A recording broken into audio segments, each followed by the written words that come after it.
바다는 겉돌지 않고 깊은 사랑의 관계로 들어가 사랑의 경이로움을 느끼고 싶어 합니다. 바다를 사랑하는 사람이 바다 주변을 걸으면서 바다의 아름다움을 충분히 느꼈다 이렇게 생각할 수 있을까요? 배를 타고 바다 위를 달려보는 것으로 나는 바다를 사랑한다 이렇게 말할 수 있겠습니까? 바다 속으로 들어가고 싶은 열망이 바다를 사랑하는 사람에게는 반드시 있을 것입니다.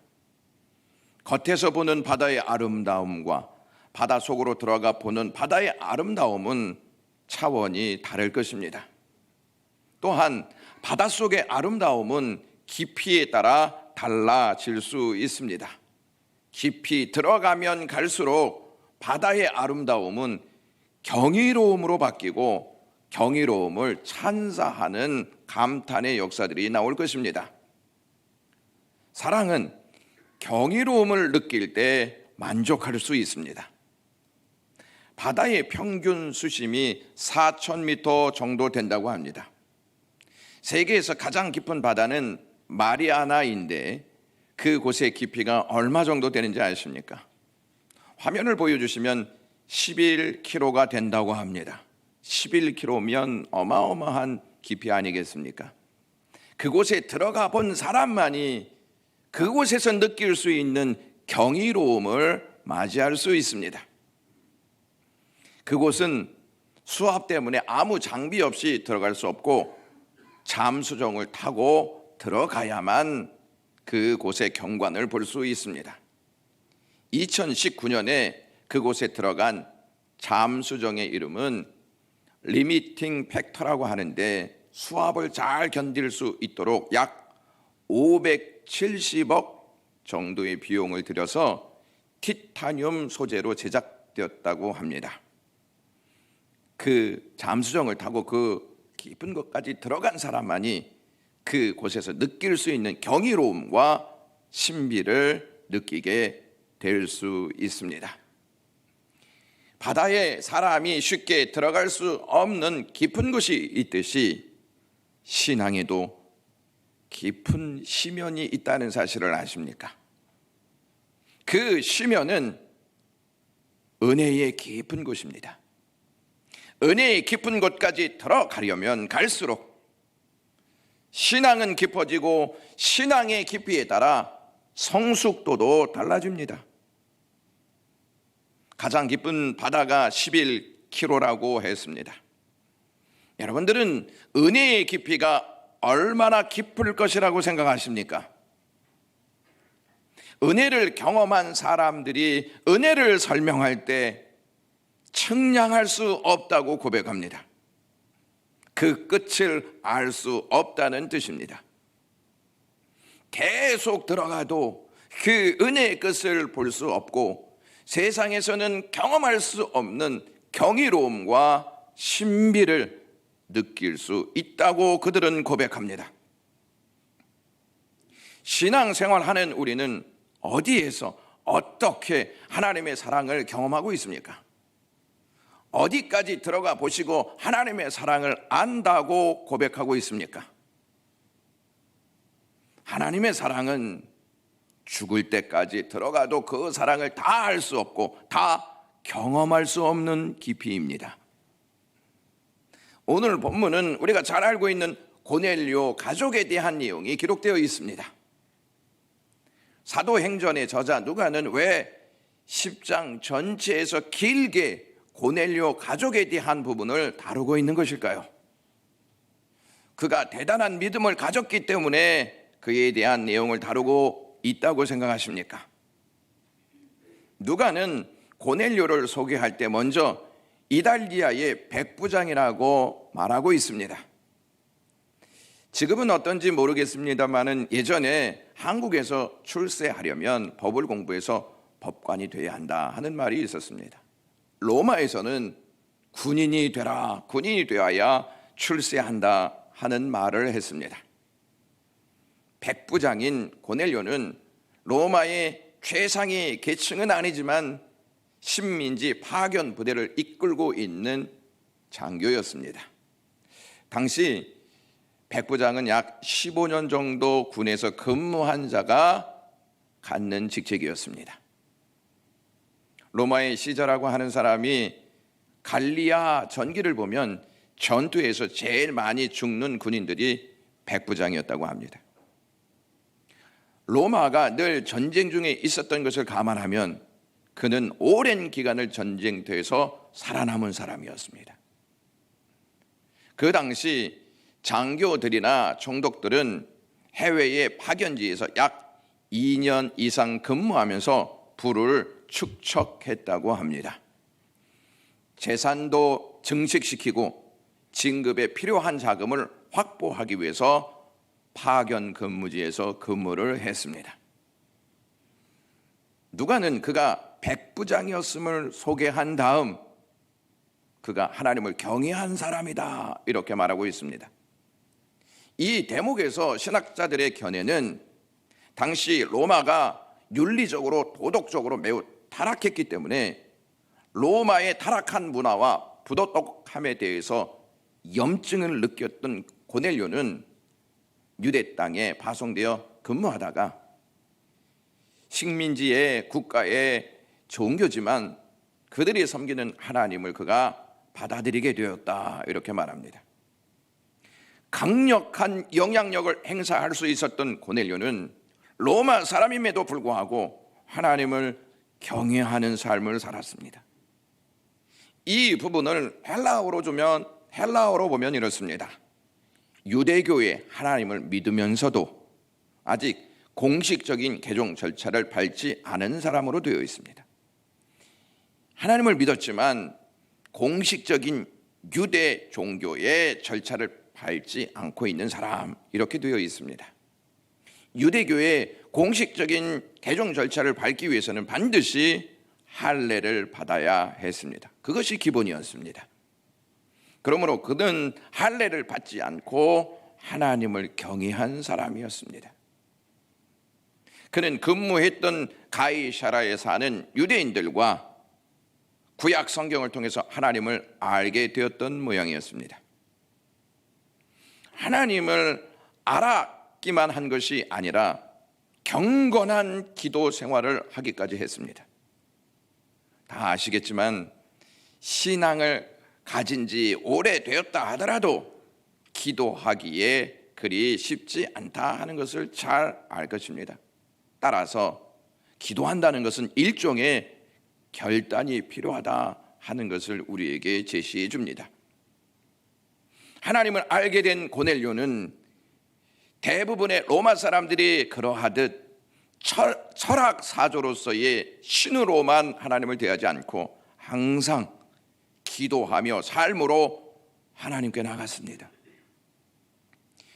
주 1세기 이스라엘 땅에 거주하던 로마 군인들은 대체적으로 남폭한 행동을 해서 유대인들의 원성을 사기까지 했습니다. 지배자의 입장에서 혹독하게 다루거나 또는 그렇지 않다 하더라도 인격적으로 대하지 않을 수도 있었던 유대인들에게 고넬료는 구제하는 일도 적극적으로 했습니다. 로마의 백부장이 유대 땅에서 경건한 삶을 산다는 것은 놀라운 일이 아닐 수 없습니다. 그의 행동은 일반적이지 않았고 대단한 사람처럼 보인다. 이렇게 우리가 볼 수 있습니다. 전쟁에서 죽지 않아서 살아서 백부장 자리까지 오르고 유대에 파송되어서 하나님을 경외하는 자가 되었으니 얼마나 대단한 사람이겠습니까? 뭐 하나 흠을 잡을 것이 하나도 없는 사람처럼 보입니다. 더군다나 고넬료는 영적인 경험까지 한 사람이었습니다. 어느 날 그가 기도하는데 환상을 보게 됩니다. 하나님의 사자 즉 천사가 들어와서 이렇게 4절에 말합니다. 내 기도와 구제가 하나님 앞에 상달되어 기억하신 바 되었다. 이렇게 말하면서 요바에 있는 베드로를 청하라. 이러한 메시지를 전합니다.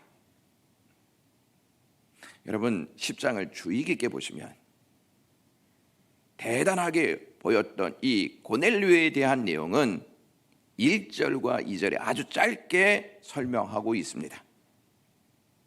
그 다음 하나님께서 그에게 어떠한 일을 행하셨는지에 대한 내용이 48절까지 기록되어 있습니다.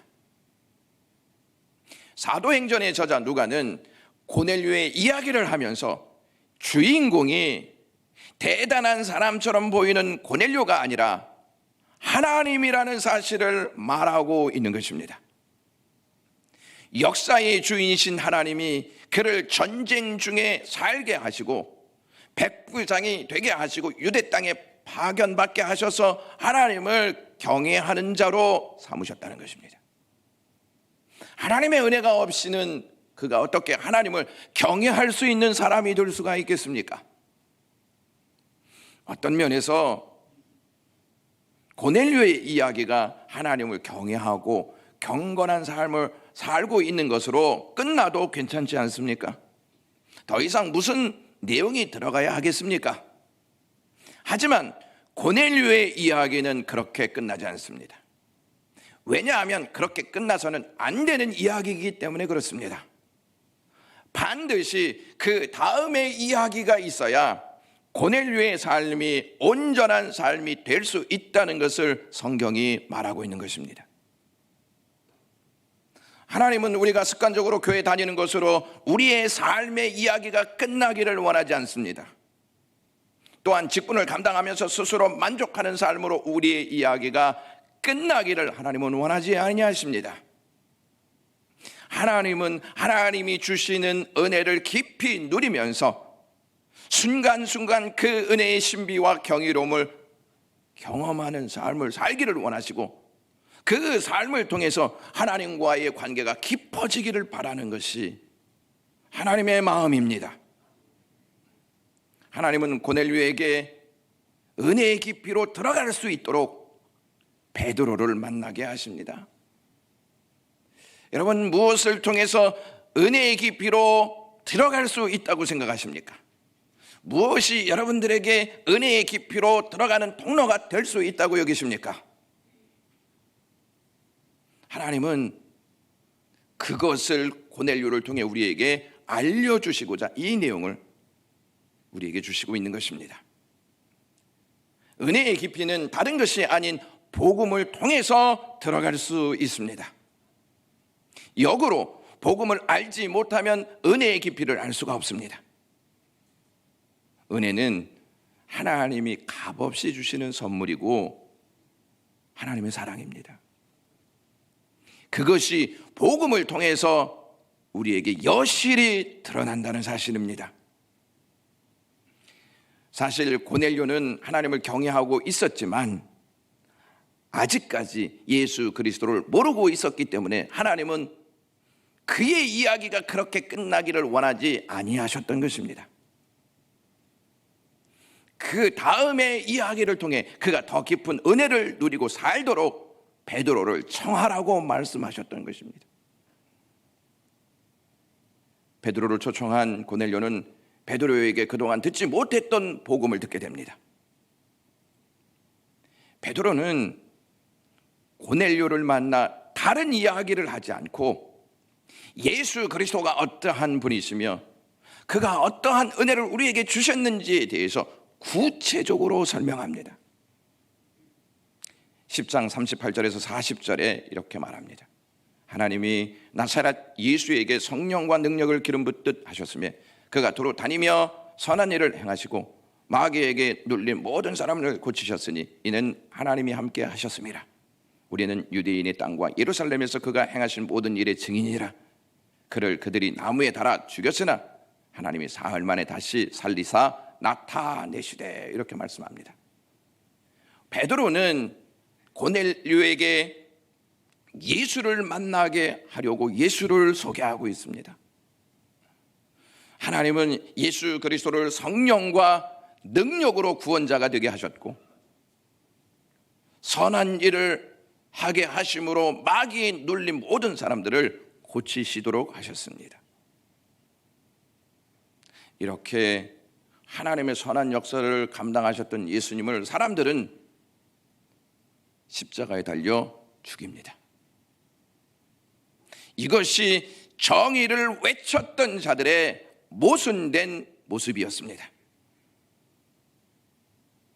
죄인들에 의해 십자가에 달려 돌아가신 예수님은 죄가 없으셨기 때문에 다시 부활하십니다. 이 사실은 경이롭고 신비한 역사입니다. 경이롭고 신비한 역사이기 때문에 사람들이 잘 믿지 못하는 것입니다. 이 사실을 말한 후에 베드로는 43절에 그에 대하여 모든 선지자도 증언하되 그를 믿는 사람들이 다 그의 이름을 힘입어 죄의 사함을 받는다 하였느니라 이렇게 말합니다. 여기에서 보시면 모든 선지자, 이 말은 구약에 있는 모든 선지자를 가르치는 내용입니다.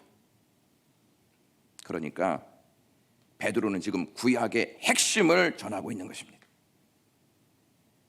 구약 성경의 완성은 말라기가 아니라 구약 성경의 완성은 예수 그리스도가 오심으로 십자가에서 우리의 죄 사함의 역사를 해결해 주신 역사, 그것이 구약의 완성이라는 사실입니다. 그리스도가 아니면 누가 죄 사함의 은총을 우리에게 줄 수가 있겠습니까? 다시 말씀드리면 그리스도의 사랑을 알지 못하면 하나님을 경외하는 삶은 반쪽짜리라는 것입니다. 그래서 다윗은 하나님을 경외함에 있어서 시편 5편 7편에 이렇게 말합니다. 오직 나는 주의 풍성한 사랑을 힘입어 주의 집에 들어가 주를 경외함으로 성전을 향하여 예배하리이다. 하나님의 사랑을 모르는데 어찌 주를 경외할 수 있겠습니까? 복음도 말하기를 그의 이름을 힘입어 죄 사함을 받는다 이렇게 말씀합니다. 주를 힘입지 않으면 그 누구도 구원받지 못합니다. 주님의 사랑을 알지 못하면 은혜도 반쪽짜리에 불과합니다. 사도 요한이 예수 그리스도가 이 땅에 오심을 설명하면서 요한복음 1장 16절에 이렇게 말합니다.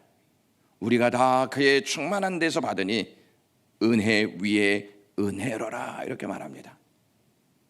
은혜면 은혜이지 은혜 위에 또 무슨 은혜가 있냐 하는 것입니다. 여러분 무슨 뜻인지 이해가 가십니까? 구약 성경은 예수 그리스도의 오심을 증거하는 은혜의 말씀이십니다. 오시겠다고 구약 성경에서 말씀한 예수님이 육신을 입고 이 땅에 약속대로 오십니다. 그러므로 은혜 위에 은혜가 오신 것입니다. 구약 성경 위에 은혜가 오셨다는 말씀입니다. 따라서 예수 그리스도를 알지 못하면 은혜 위에 있는 참된 은혜가 무엇인지 알지 못한다는 것입니다. 베드로가 복음을 전하자 성령이 말씀을 듣는 모든 사람들에게 내려오셔서 은혜를 부어주셨습니다. 그러자 그들은 하늘의 언어인 방언을 말하면서 하나님을 높였습니다. 이에 베드로와 함께 있었던 사람들이 놀라움을 금치 못했습니다. 우리만 성령의 충만함을 경험한 것처럼 생각했는데 이제는 이방인들에게까지 성령의 역사가 임하구나 하는 것을 알게 되었다는 것입니다. 그들에게 성령의 역사가 충만히 임한 사건을 베드로가 목격한 다음에 47절에 이렇게 말합니다. 사람들이 우리와 같이 성령을 받았으니 누가 능히 물로 세례 베품을 금하리요 이렇게 말합니다. 성령의 역사를 받았습니다. 그 증거로 우리가 세례를 베풀어야 한다. 이렇게 해서 세례를 베풉니다. 우리와 같이 성령을 받았다는 베드로의 말은 성령이 그들을 이방인이지만 우리와 하나 되게 했다 하는 뜻입니다. 한 가족이 되었다 하는 말씀입니다. 그 전에는 이방인과 유대인이 결코 하나가 될 수 없었습니다. 그런데 성령이 임하시자 이제 알게 되었습니다. 우리는 하나다 하는 것을 말입니다. 고넬료는 성령을 받고 물로 세례를 받았습니다. 이것이 의미하는 바가 무엇이냐면 거듭났다는 증거입니다. 예수님께서 베드로와 대화를 하실 때 요한복음 3장 15절에 이렇게 말씀하십니다. 사람이 물과 성령으로 나지 아니하면 하나님 나라에 들어갈 수 없느니라. 성령과 물로 거듭나게 하신 이 사실을 누가가 밝히 말하면서 고넬료가 거듭났다, 이 사실을 알려주고 있습니다. 고넬료는 하나님을 경외한 사람이었지만 할례를 받지 않아 공식적인 유대교인이 아니었습니다. 그러므로 그는 유대교와 한 몸을 이루지 못하고 있는 상태였습니다. 그런 그가 복음을 듣고 성령을 받아 세례를 받음으로 하나님의 나라의 가족이 되었습니다. 교회는 신분이 어떻든, 나이가 어떻든, 수준이 어떻든, 학력이 어떻든, 생김새가 어떻든 모두 한 가족인 줄로 믿습니다. 10장에 고넬료의 영적 경험은 사도행전에서 매우 중요한 자리를 차지합니다. 사도행전에서 3대 사건을 꼽으라면 성령을 통한 교회의 탄생입니다. 예수님을 핍박하던 사울의 회심 사건이 두 번째입니다. 세 번째가 고넬료 가족에게 임한 성령 사건입니다. 고넬료에게 임한 성령의 사건은 앞부분에 교회의 탄생과 사울에게 임한 성령 사건과 매우 유사하다는 점입니다. 자, 한번 보시면 먼저 성령과 복음을 만나기 전에 예수님의 제자들은 매우 불안한 모습이었습니다. 예수님을 부인하고 예수님을 도망하였던 제자들이었습니다. 그러다가 부활하신 주님을 만나 약속대로 성령을 받게 되자 주님이 말씀하시고 행하신 복음의 의미를 깊이 깨닫게 됩니다. 이것을 깨달은 다음에 그들은 자신들의 죄가 어떠한 죄인지를 알고 깊이 회개하게 됩니다. 회개한 다음 그들은 변화를 받습니다. 변화를 받은 그들은 세상을 변화시키는 주역들이 됩니다. 사랑하는 영광교회 가족 여러분, 가족을 변화시키고 교회를 변화시키고 직장을 변화시키고 나라와 민족을 변화시키시기를 원하십니까? 그러면 복음과 성령으로 내 자신이 먼저 변화되어야 합니다. 내 자신이 변화되지 않으면 결코 가정과 사회와 교회와 나라와 민족을 변화시킬 수 없습니다. 오늘 본문 이 10장은 9장과 긴밀하게 연결되어 있다는 점을 아셔야 합니다. 9장은 바울이 회심한 내용입니다. 바울은 나름 열심을 다해 하나님을 섬기고 있음을 증명해 보이려고 그리스도인들을 잔멸하며 핍박을 가했습니다. 그것이 하나님의 일인 것으로 여겼고 그 일이 자신의 의를 세우는 것이라 믿었습니다. 그러다가 다메섹 석상에서 빛 대신 예수 그리스도를 딱 만납니다. 빛이신 예수님을 딱 만나는 순간 그는 눈은 떠 있었지만 아무것도 보지 못한 상태가 되어집니다. 그가 영적으로 눈이 띄어진 상태가 아니라는 점을 알려주고 있는 대목입니다. 영적으로 눈을 뜨지 못한 상태라 예수님을 핍박하는 일에 열정을 보였던 것입니다. 여러분, 주위에서 왜 우리가 교회 다니는 것을 그렇게 핍박하고 박해하는지 아십니까? 영적인 눈이 열리지 않았기 때문입니다. 그런 바울에게 주님은 아나니아라는 사람을 보내십니다. 주님은 환상 중에 있었던 아나니아를 불러 기도하고 있는 사울에게 찾아가라. 그리고 안수하여서 다시 눈을 뜨게 하라 이렇게 말씀하십니다. 아나니아는요, 사울이 어떠한 존재인지 알고 있었습니다. 그는 주의 성도에게 해를 끼쳤던 사람이었습니다. 그래서 사울에게 가라 하는 주님의 말씀에 머뭇거릴 수밖에 없었습니다. 머뭇거리고 있었던 아나니아의 모습을 보고 주님은 사도행전 9장 15절에 이렇게 말씀합니다. 가라, 이 사람은 내 이름을 이방인과 임금들과 이스라엘 자손들에게 전하기 위하여 택한 나의 그릇이다. 이렇게 말씀하십니다. 그 시간에 사울도 기도하는 중에 있었습니다. 기도하는 중에 환상을 보게 됩니다. 아나니아라 하는 사람이 들어와서 자기에게 안수하자 다시 보게 되는 환상을 봅니다. 주님의 말씀을 듣고 아나니아가 사울을 찾아가게 됩니다.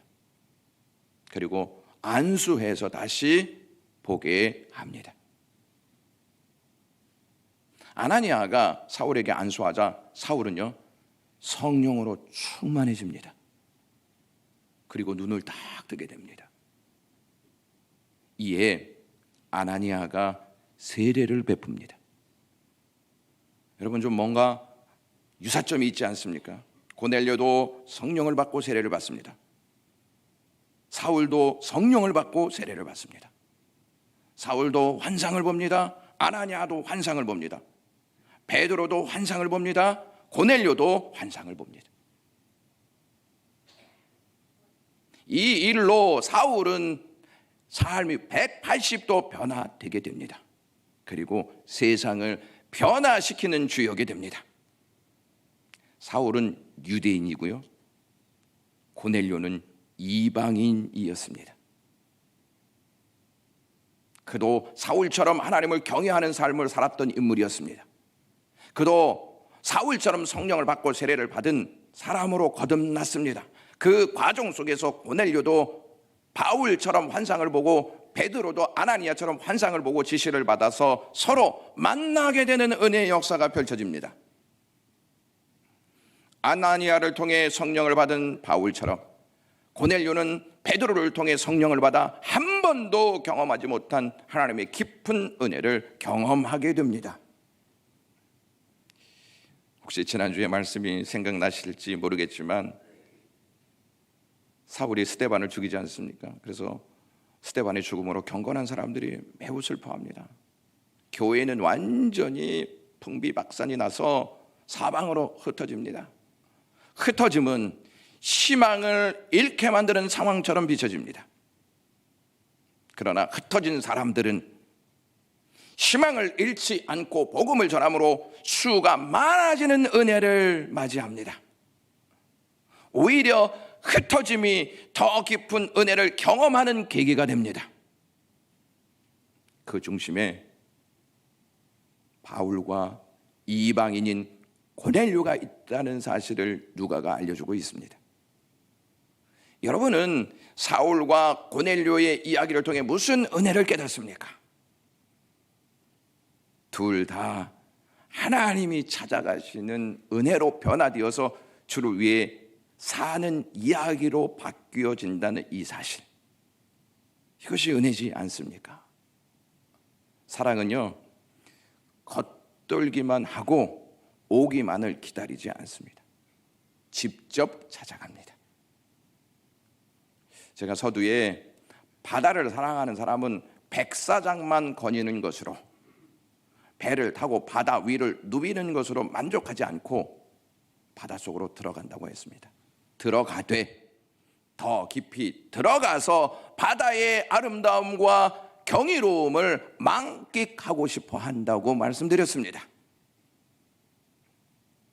바다는요 우리를 찾아오지 않습니다. 우리가 찾아가야만 합니다. 하지만 하나님은 우리를 찾아오십니다. 우리를 찾아오셔서 성령과 복음으로 그 신비를 깨닫게 하십니다.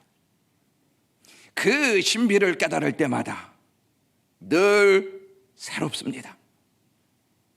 늘 새로우니까 더 깊이 들어가고 싶은 열정이 생기는 것입니다. 여러분, 사울이 교회를 흩어지게 만드는 사람이었습니다. 근데 하나님께서 그를 변화시켜서 다시 사람을 모아 교회되게 하는 일에 사울을 사용하십니다. 하나님의 은혜는 놀랍다 못해 신비합니다. 청교도인 존 오웬이라 하는 사람이 이렇게 말했습니다. 사람들은 하나님의 사랑에 대해서 너무 모르는 것 같다.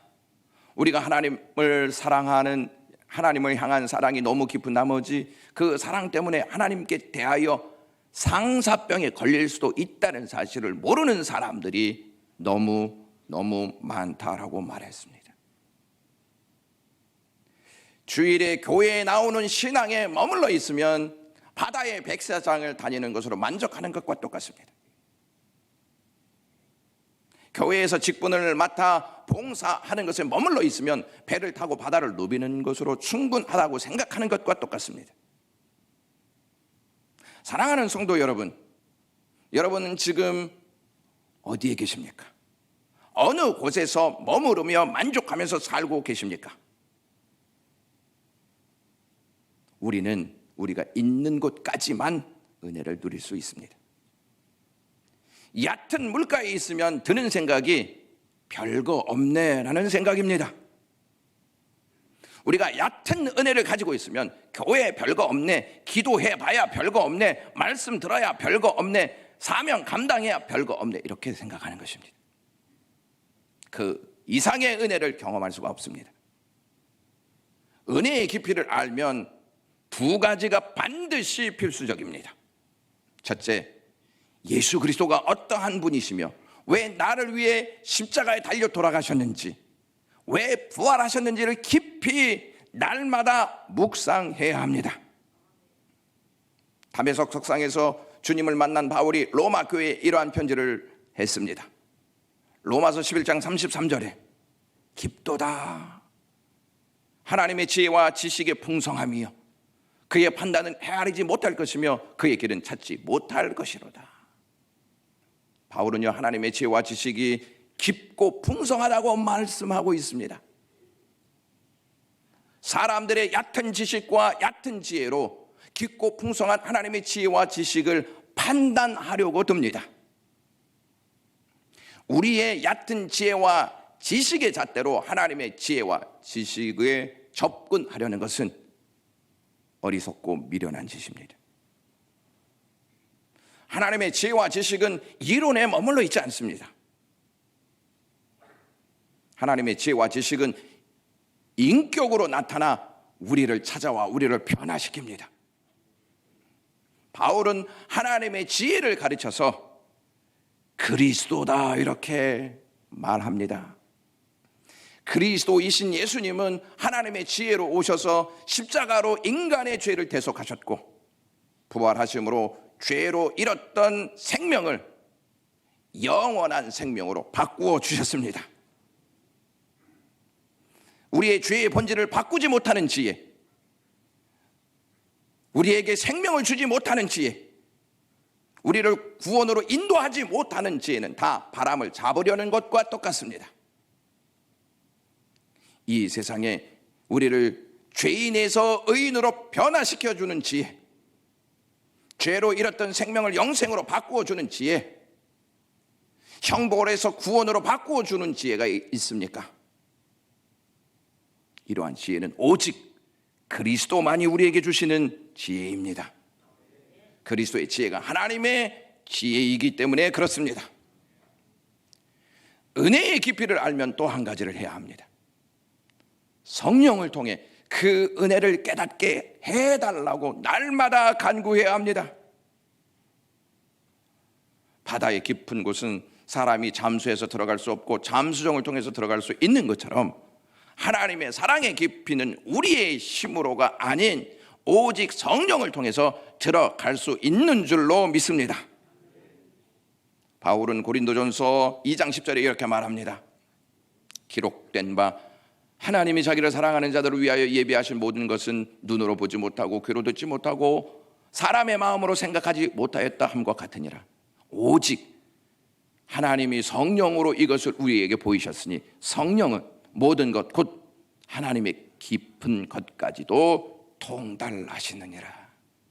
그렇습니다. 하나님이 자기를 사랑하는 자들을 위하여 예비하신 것을 누가 다 보고 누가 다 듣고 누가 다 알 수 있겠습니까? 성령을 통해서만 알 수 있고 성령을 통해서만 볼 수 있고 성령을 통해서만 들을 수 있습니다. 어느 불교 신자가 교회를 다니게 되었습니다. 불교 신자였기 때문에 열정이 대단하지 않겠습니까? 그래서 그분은 신앙생활을 하면서 새벽 예배서부터 시작했습니다. 새벽 예배에 나와 제일 앞자리에 앉아서 예배했습니다. 그리고 매일같이 예수 그리스도를 깊이 알도록 해달라고 성령께 간절히 간구했습니다. 1년이 지났습니다. 2년이 되었습니다. 그날도 어김없이 하나님께 예수 그리스도를 깊이 알도록 성령을 달라고 간절히 간구했습니다. 그러자 불덩이가 십자가가 되어서 가슴 속으로 차고 들어왔습니다. 이 내용은 청신대학교 대학원 설교학 교수였던 유흥열 교수가 설교 시간에 한 내용입니다. 이 세상에서 제일 깊은 곳은 하나님의 사랑입니다. 하나님의 사랑은 예수 그리스도를 통해 우리가 경험할 수가 있습니다. 우리의 이야기는 사실 죄인과 형벌의 이야기로 끝나야 합니다. 그러나 하나님은 우리의 이야기가 그렇게 끝나지 않게 하시기 위해서 예수 그리스도를 보내주시고 십자가와 부활로 우리를 의인되게 하셔서 영생을 선물로 주셨습니다. 이것을 묵상하며 성령을 구할 때 신앙의 깊이는 계속됩니다. 성령은 우리의 심령 깊은 곳까지 복음이 채워져서 우리의 이야기가 달라졌음을 깨닫게 하십니다. 기도하겠습니다. 하나님, 복음을 알게 하시고 성령을 주셔서 하나님의 사랑의 깊이에 들어가게 하심을 감사합니다. 날마다 이러한 은혜가 경험되게 하시옵소서. 예수님의 이름으로 기도드리옵나이다.